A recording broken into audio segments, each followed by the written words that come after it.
Welcome to the Go Big with Gib podcast, a place for professionals, business owners, and entrepreneurs to talk about their big wins.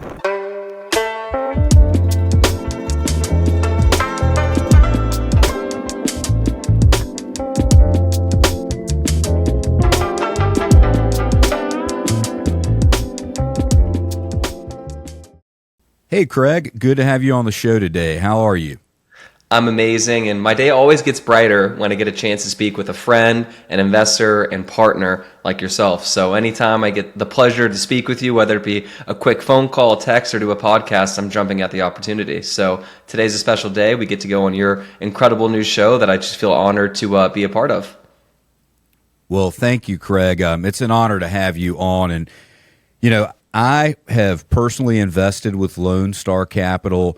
I've been a big fan of what you guys have been doing for a long period of time, and I'm looking forward to partnering with you guys in a more formal capacity in terms of raising some capital for some deals in the future. So, really, you guys have a great world-class operation, and for me, it's just been really great seeing how you guys do things, the quality of your work and the attention to detail. So, let's dive right into it. Craig, if you could just briefly introduce yourself and tell our listeners a little bit about your background and experience.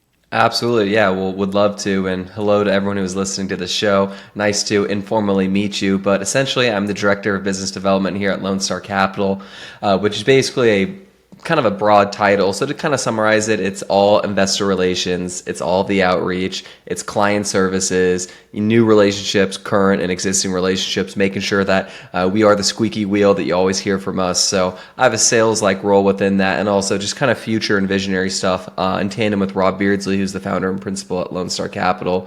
Prior to me joining Lone Star Capital, I was actually a residential broker for about 8 years, completing or following graduation from University of Arizona out here in Phoenix, and it was kind of an interesting kind of fork in the road. Many people know this, many people don't know this, but essentially the residential real estate business is kind of going through a big issue right now where there's a lawsuit out, which I don't know if you've heard about this or not, but there's a massive lawsuit out kind of going after commissions and whatnot.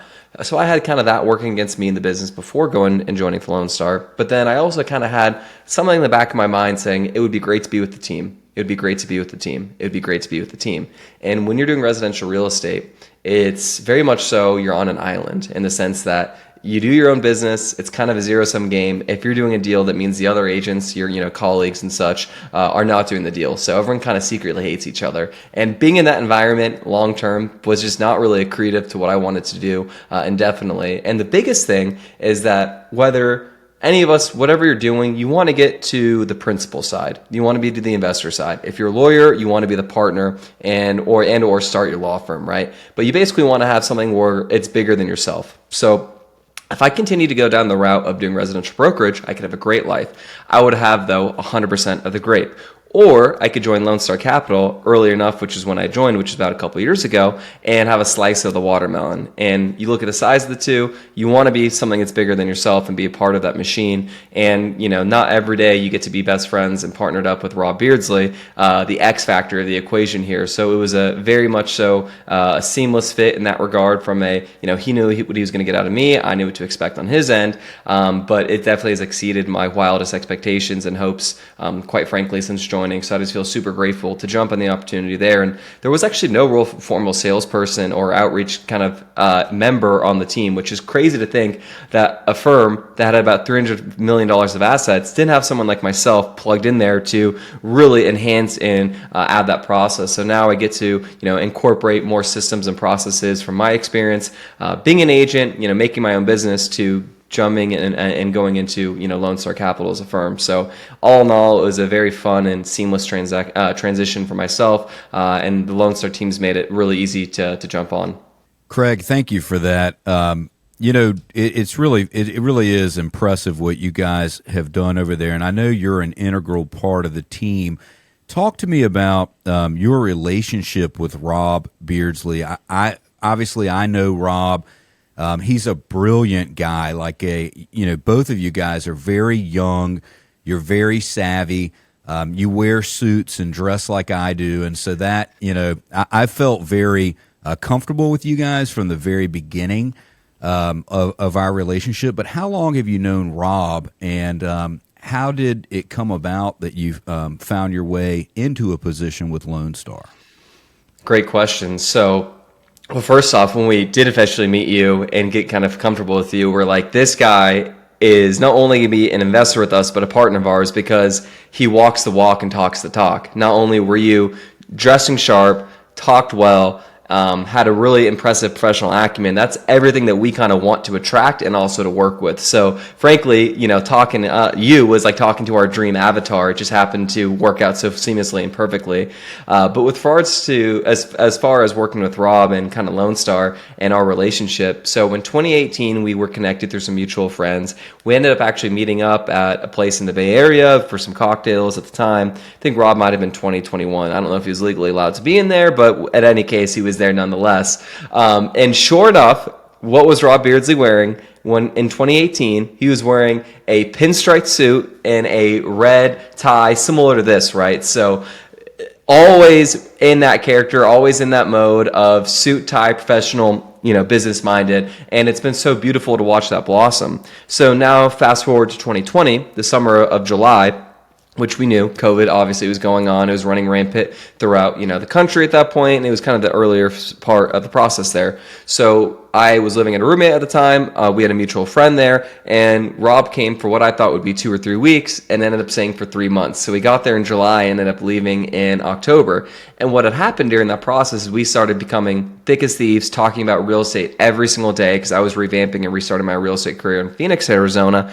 We were talking every single day about the business, and he kind of saw me and my tenacious attitude with regards to going from 0 to 100, so to speak, where I was literally doing, didn't do a deal to doing 100 deals in about a 2.5-year span in the Phoenix market. So he kind of saw that process, and I kind of secretly was in his ears like, yeah, it'd be great to work together at some point. And he was kind of breaking down, well, you could do a formal role or capital raising role, but there was no formal position there, and I don't think the firm at the moment then really had a place for me to fit yet. But I was in his ear, chirping, chipping, just a little bit away, like, I want to work with you at one point, and he's like, yes, that'd be great. But I, of course, being the squeaky wheel, as you know, communicating, over communicating, reaching out, kind of putting into the universe, as they say, manifesting that I want to work with you at some point. It's just a matter of when and if we could figure out a way to make it work. Sure enough, fortunately, he said, hey, there's a position, maybe in the new year or around then we could start. Okay, great. I got to close out this book and then start the next book, right? So I, in fact, did that, and here we are now. So he fortunately was crazy enough to bring me on, but hopefully I have not disappointed him yet. Well, I'm sure that he's very grateful and appreciative to have you. I know I've seen the two of you work together, and you have a really good dynamic because Rob is a brilliant guy. He understands the real estate business. He's been around it. He's very ambitious, but I'd say he's a little bit more reserved. He's not, I wouldn't say shy, because Rob's an excellent communicator as well, but he's a little more reserved. And then you are just one of the most outgoing, easy to talk to people that I know. And so, I think you all complement each other, and that's really important to have that kind of dynamic. So it sounds like you guys were friends before you came into the business. Tell me, so was it in 2020 that you started with Lone Star then? Was it July of 2020?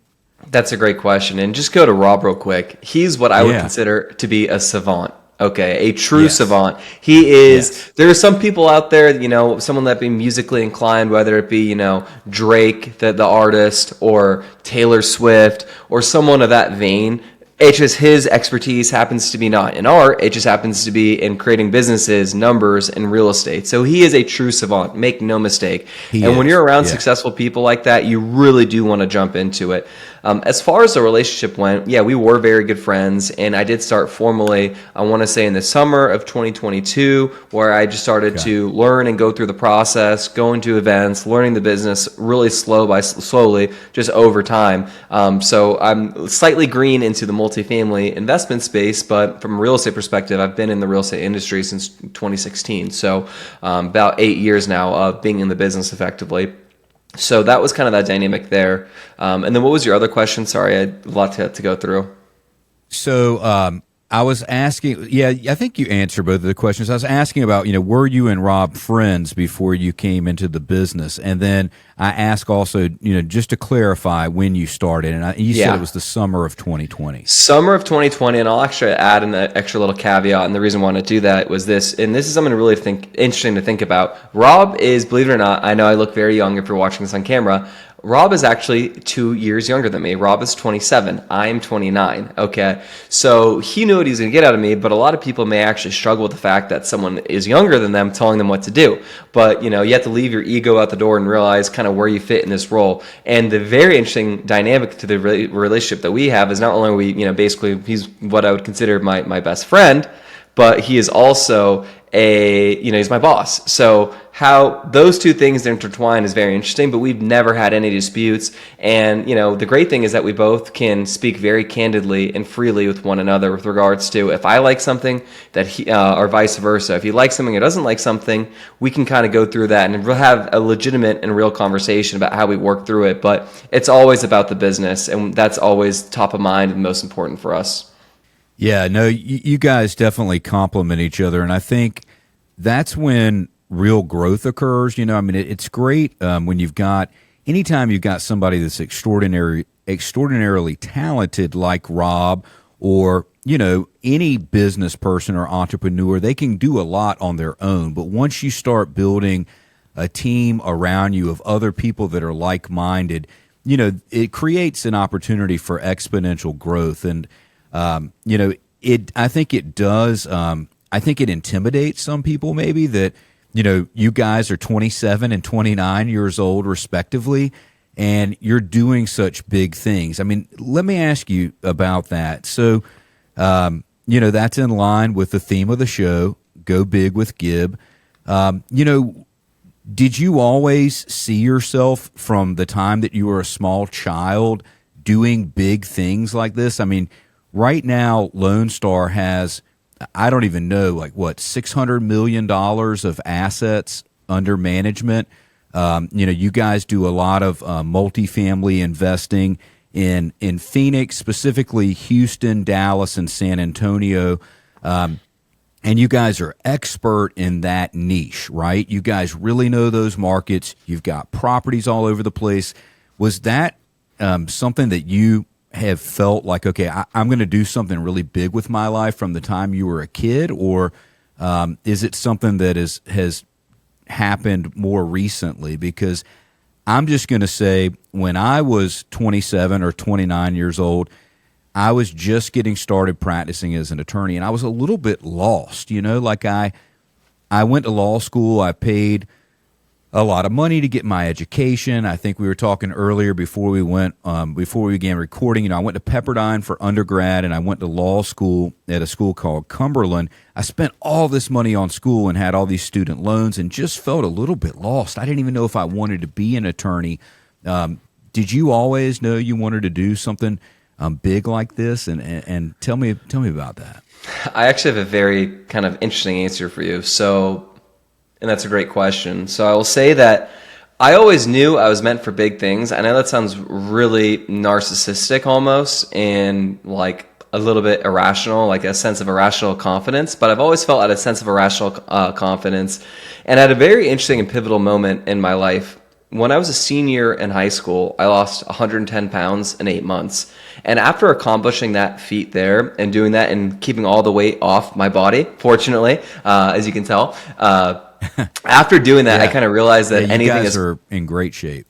After doing that, I realized anything that A is possible, number one, and then B, that if you want to accomplish something, no matter how big or small it may or may not be, it starts with every single day working at it and chipping at it, and you may not see the progress day one. How many people trying to lose weight, and after the first week, they're working their butt off, they're dieting, they're uncomfortable, but they don't see the weight going on. It's, you're just right there, you're at the doorstep of getting where you want to go. Well, I had gone through that so many times of trying to lose the weight, and then finally I said, I'm going to do everything I can. I'm going to throw the kitchen sink at it, and I am going to be relentless about this. And ever since that, I was going to be relentless in my life and my career and my pursuits. So on top of that, I just never ever wanted to settle for anything in my life. And I had a very successful dad in his respective field of financial advising, where I saw the blueprint of what success looked like, and I was just not going to be ever okay with not achieving the most in my life and getting the most out of myself. Like, not being as successful or giving my children, my future children that are unborn,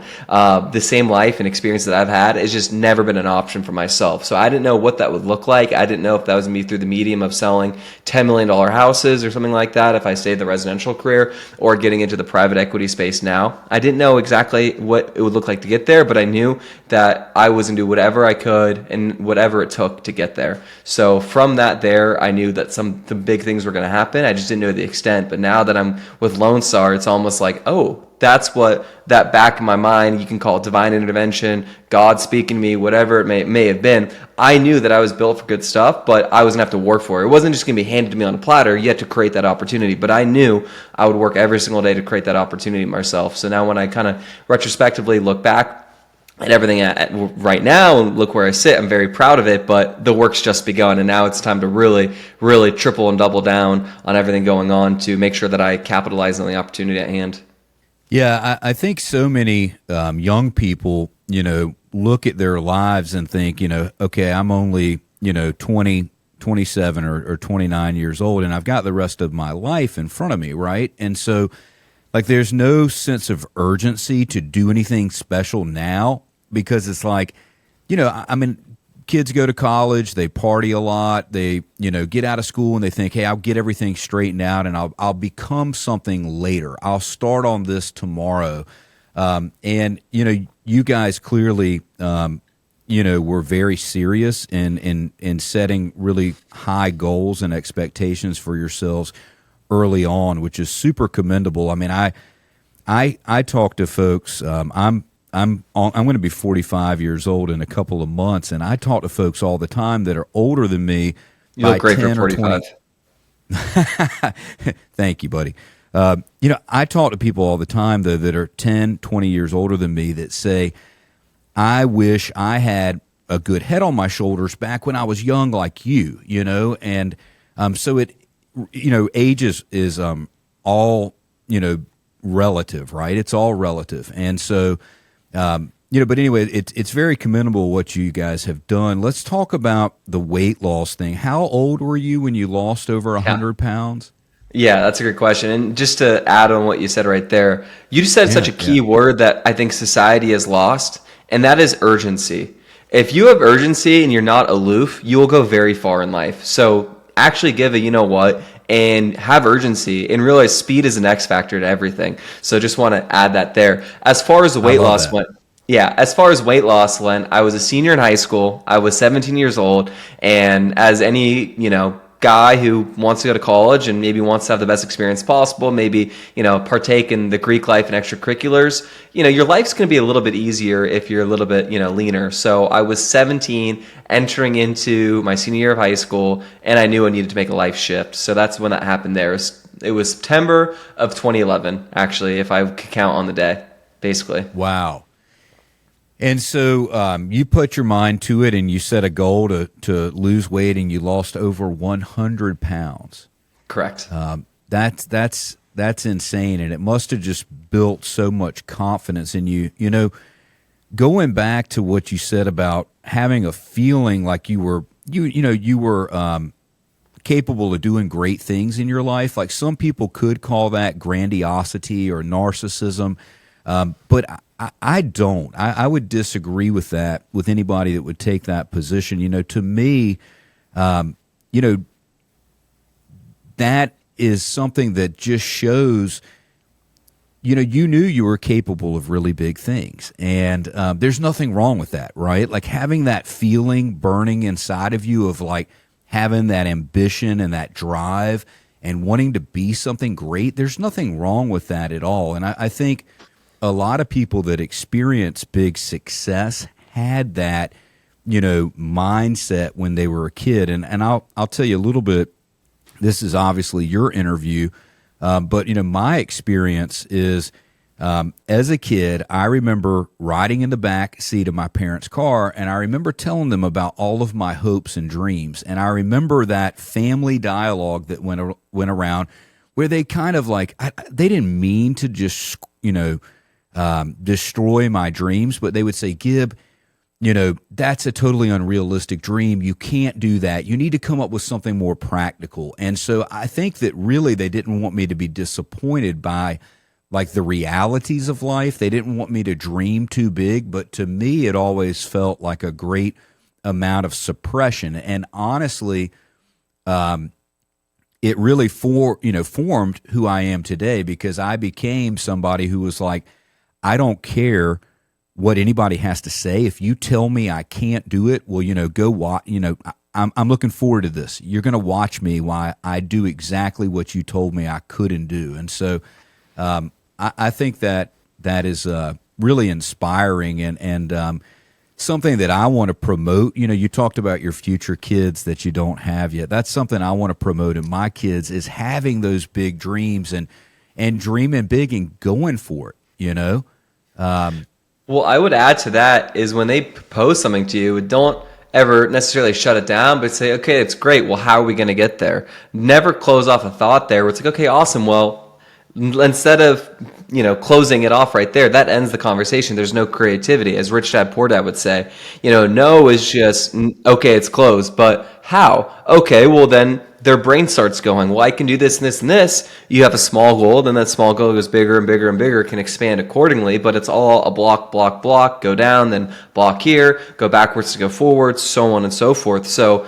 if you can figure out a way to activate their mind, to pull things out of it, to create a system or a process, it'll help them build confidence, but also see that, small little wins and ripples end up to be big tidal waves and big wins. Yeah, absolutely. Like, I think, having that redirection would have been so helpful. Like, okay, you've got a big dream. That's great, but how are you going to get there? Because, a lot of us want to accomplish big things, but we're not willing to put in the work that it takes to do that, right? And so I think asking a kid, okay, little Johnny, you want to be an NBA basketball player or a musician or whatever it is, how are you going to get there? Are you going to practice every day? Are you going to take lessons? Are you going to, how much are you willing to do to get there? And what is the price that you're willing to pay? That's fascinating. So talk to me a little bit about your role. I want to go back to Lone Star for a few minutes here. Tell me about your role at Lone Star, and talk to me about your job title and your role and what you do to bring value to the team. Yeah, well, I would say a lot of it is Rob and I are incredibly complementary to one another. Rob can go through an Excel spreadsheet and create wildly sophisticated, complex models that are very nuanced and have a lot of intricacies associated with numbers. Go figure, he legitimately wrote the book on it and has a underwriting model that has been downloaded, I think, over 40,000 times. So naturally, you can imagine very valuable there.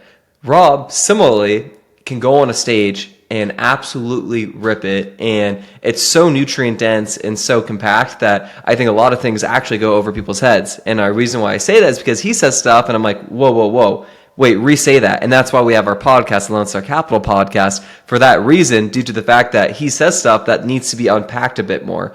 So similarly, I actually have stage fright, but I'm actually very outgoing. Believe it or not, Rob can be a little bit, that's funny, the reaction. Rob is actually more shy than outgoing in the sense, so we have got very complementary skill sets.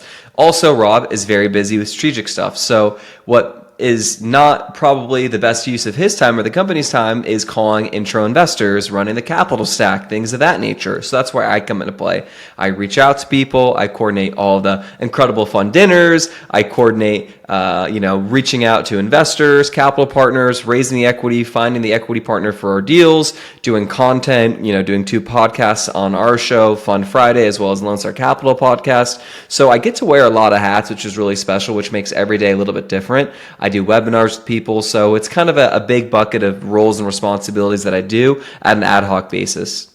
Yeah, let's talk a little bit about your work week. What what type of work schedule are you working? I mean, I've noticed from my personal interactions with you that it seems like you're available most of the time.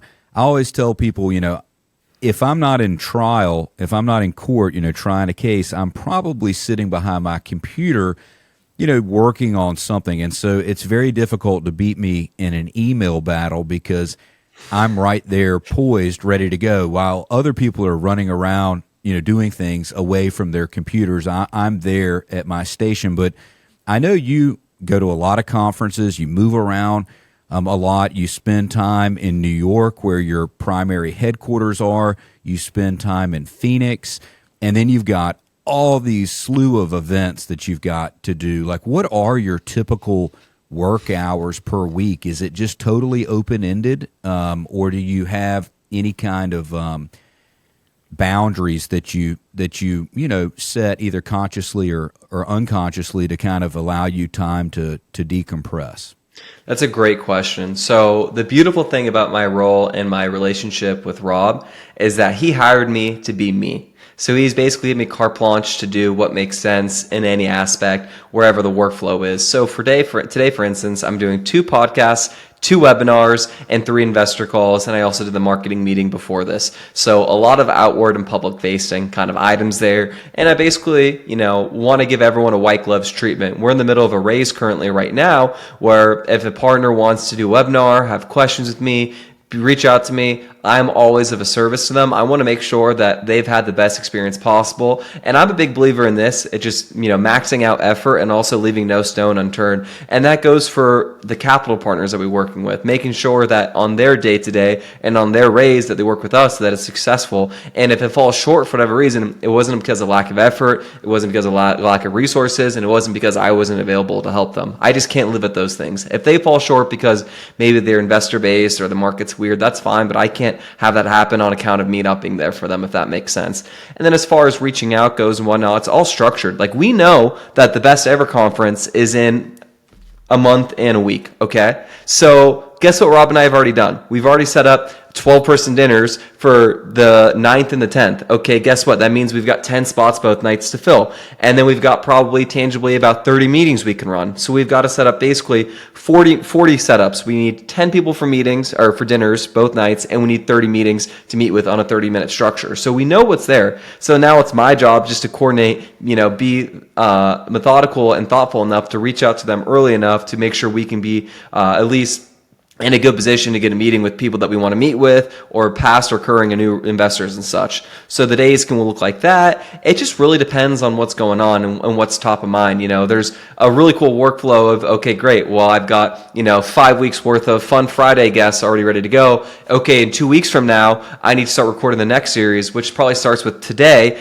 reaching out to people to send them invites to go on my podcast, or setting up, New York City meetings. I've got a 30-person list of, private equity, big equity institutional groups that I'm going to meet with out there. Cool. Well, now let's coordinate, podcasts and meetings with those people while I'm out there and really make the most of it. So I think in life, just like anything else, what you put in is what you get out. And I'm really just not comfortable with not going all out and making sure that everything's set up and everything is set up accordingly. So while I am there, we can max out everything. And this just goes back to effort. A little bit of effort and a hustler attitude will take you just as far as you need to go in life. I am slightly deficient with a learning disability. We talked about this. I remember you mentioned that your daughter is dyslexic as well, which hits near and dear to my heart. So I'm dyslexic. So I know, tangibly speaking, what my skills are and are not. My skills are probably not my reading comprehension, but my skills are reaching out to you, being likable, being friendly, and hopefully attracting the right people that want to work with us. So kind of looking at it from that frame. I know it was a slight tangent and deviation, but hopefully the little extra nugget was useful. No, that is very useful, and I love the intentionality that you show when you're planning things. Like you guys do a lot of planning, and I'm a big fan of Jesse Itzler. I don't know that you and I have ever talked about this, but Jesse Itzler has a calendar that's it's called the Big Ass Calendar, and it's a 2024 calendar that's 5 foot wide and maybe 5 foot tall. And I love that exercise because you plan out your entire year. You guys are so intentional when you go to an event. You plan out. I'm guessing you plan everything down to about 30 minutes. Is that accurate? Yeah, absolutely. And the funny thing is that unfortunately, sometimes in our world, which is not applicable to you, but where the bottlenecks come is when people actually, in fact, aren't used to a structure and are like, wait, you want to meet with me? It's like, hello. Like, it's funny because we try to handle ourselves in such a professional way that it's almost what trips us up is when people aren't used to that kind of intensity and I guess mentality. But it's a lot easier to work and coordinate with folks like yourself as opposed to the latter, if that makes sense. So we want to work with planners, but the beautiful process is obviously I'm mentally taking notes for everything, good and the bad. If we have a meeting we want to set up with a potential capital raising partner of ours and they can't clearly reach out, let me know what's going on, know what's going on in their calendar, well, then they've already just crossed themselves off on the list of someone we would ever want to work with. So it's a beautiful thing that we're kind of cross-referencing on if we want to work with them or not, if they can really go through the hoops and compliance with regards to meeting with us when we set up everything on a tee for them. If they can't follow through and basically swing the club to hit the ball, then okay, great. We're not going to work with you probably because there's too many options and other people that are reaching out to us where there's other great low-hanging fruit for us to have to think about someone else to work with. Yeah, I love that. I don't know who it is that says it, but you're always being interviewed, right? Like it's always an interview, and life, any interaction that you have in life is an interview, and people forget that, I think, and it definitely separates those that are successful from those that are not. So, talk to me a little bit about what it looks like as a passive investor investing with Lone Star. You and I started out the podcast, and I talked about how, Irons Equity wants to raise some money for Lone Star Capital. I'm sure we're going to be partnering on some deals, hopefully multiple deals in 2024. What is it like for a passive investor that invests with Lone Star Capital, and what is it that really separates Lone Star from the other operators out there? It's a great question. I think something really important to think about is, are you investing with a hobbyist or professional? So Lone Star Capital are professionals.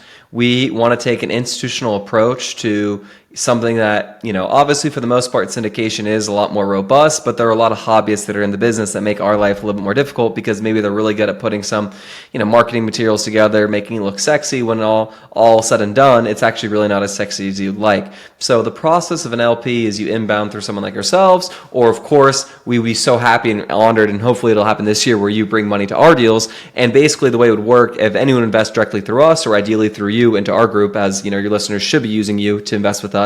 But in the event that happens, we do monthly reporting, which kind of has move-ins, move-outs, actuals versus projections. So you're going to know on a month-to-month basis what's going on with the property, which is, some people think it's too much. Some people, maybe want a little bit more. It'd be crazy if you did, but there's not much more you could do there. But we do a monthly report as well as monthly distribution. So you should really feel comfortable what's going on in our deals, where it's at through the kind of process and cycle of, the portfolio, how many units do we have left to maintain, where are we at in the business plan, where did we fall short, what's doing better. And it's funny, right now, what's kind of happening increasingly through the portfolio, just to be objective here, is NOI is actually up on a projected, but guess what? Payroll is a little bit higher than we thought because inflation, right? So at least you're in the know of what's going on there, but those two things, kind of net average each other out to kind of working, accordingly, right? But you're going to know what's going on through the process. And the biggest thing is just having an insight to there. A lot of people invest in real estate passively, and then the operators,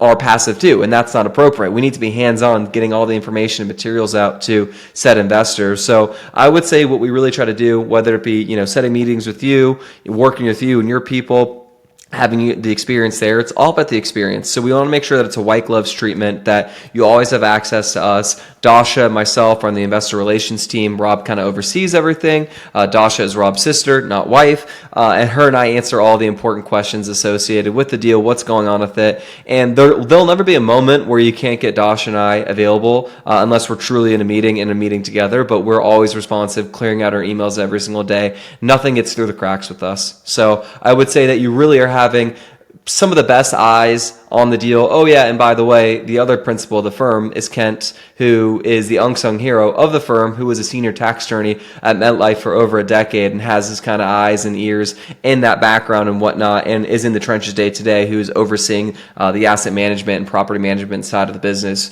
So between all those aspects, you're going to get communication throughout the process of it, but then also you've got the best of the business monitoring and watching the asset, and then they're the ones that are regurgitating and kind of putting the information out to our investors.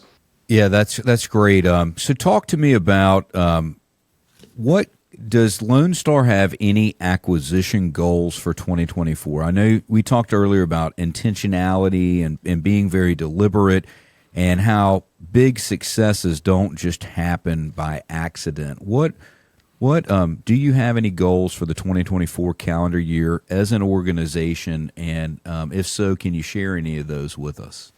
Absolutely. Well, as many people look at this, it's a race to get to $1 billion. It's like, okay, it's the $500 million. Okay, great. We're past $500 million. Now let's get to $1 billion. But currently we're about at $600 million.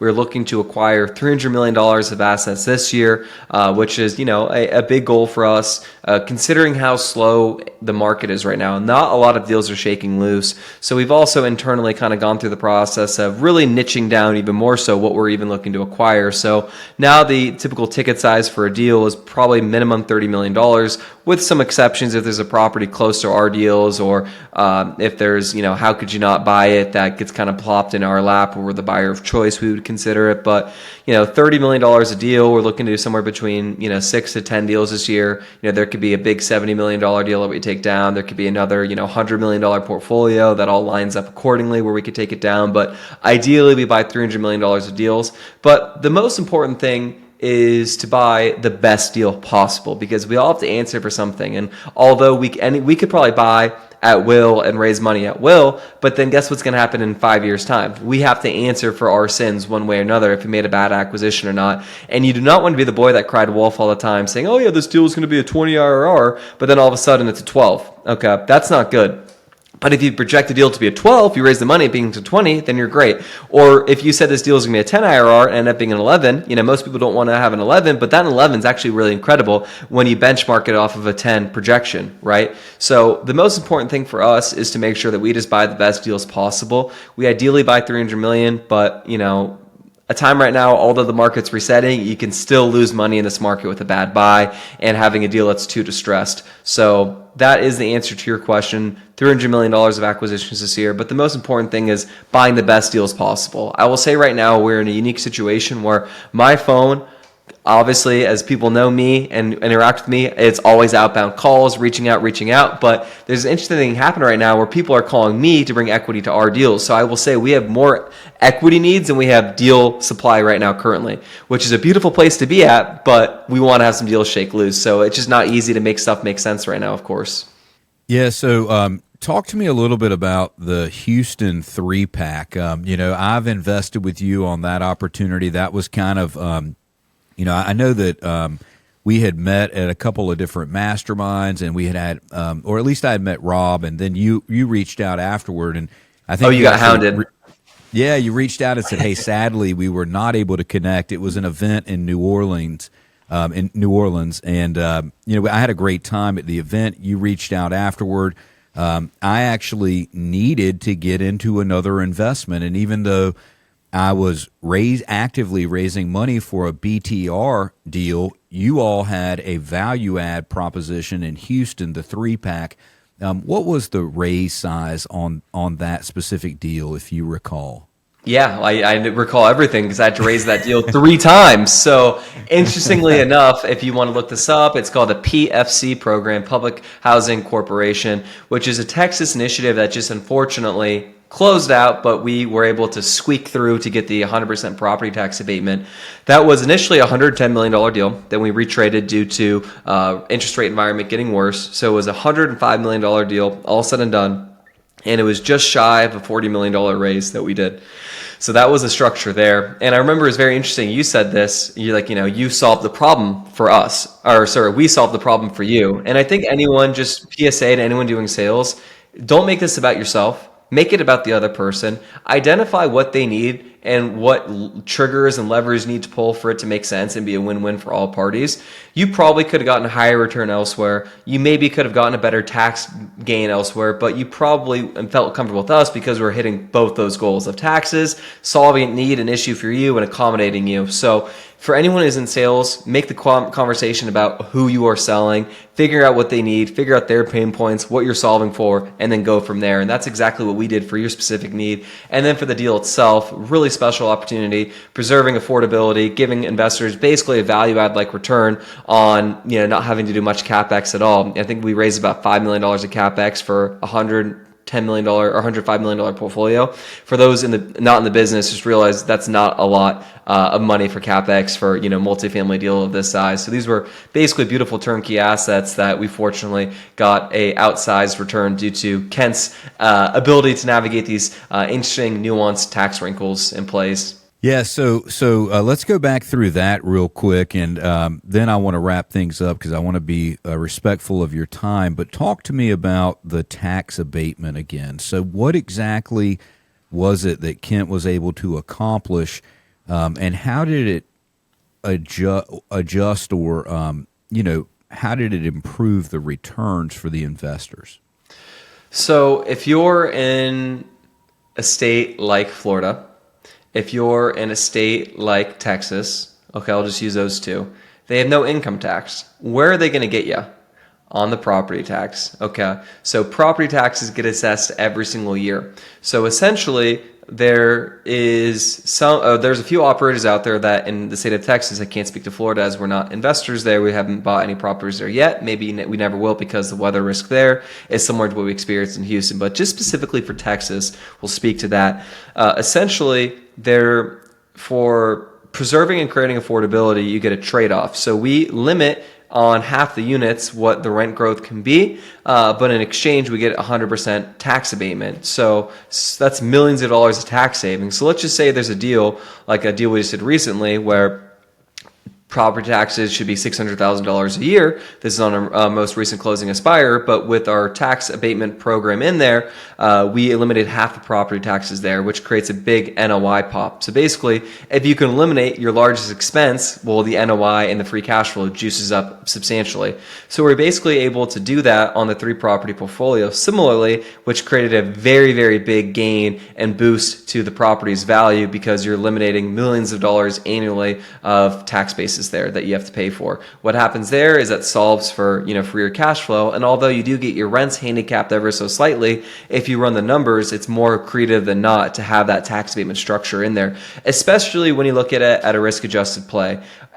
When anyone's investing, the biggest thing to look for is a risk-adjusted return. So hitting those returns is very easy to do when you eliminate the biggest expense there. And everything needs to be weighted on that. If you're investing in a deal, let's say it's a 10 IRR, well, a 10 IRR on a 60s deal in Texas is terrible, but a 10 IRR on a 2024 build deal is great. So just realize where the risks come into play. So we basically got a mid-teens IRR, a value add like return on very good product, which is hard to achieve. So that's what we were solving for in this deal, if that makes sense. Yeah, no, I love that. That kind of creativity is why I think so highly of you guys. That's something that not a lot of people would think of, right? And that's what, when you're dealing with true professional operators, I mean, let's be honest, if you're a passive investor and you're going to take your hard-earned money to invest it in a real estate syndication, you want to be with professional operators. I mean, to me, one of the things I always tell folks is we don't raise money for people that aren't professional operators, that aren't going to do this full time.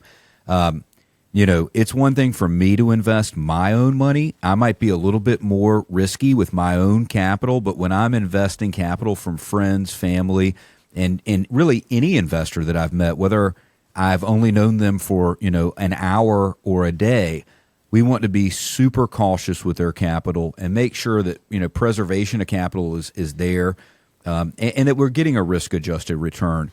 Craig, look, it has been awesome having you on. I really, really appreciate you jumping on with us. For folks that have listened to the podcast and want to know how they can get in touch with you, what's the best method for them to reach out to you?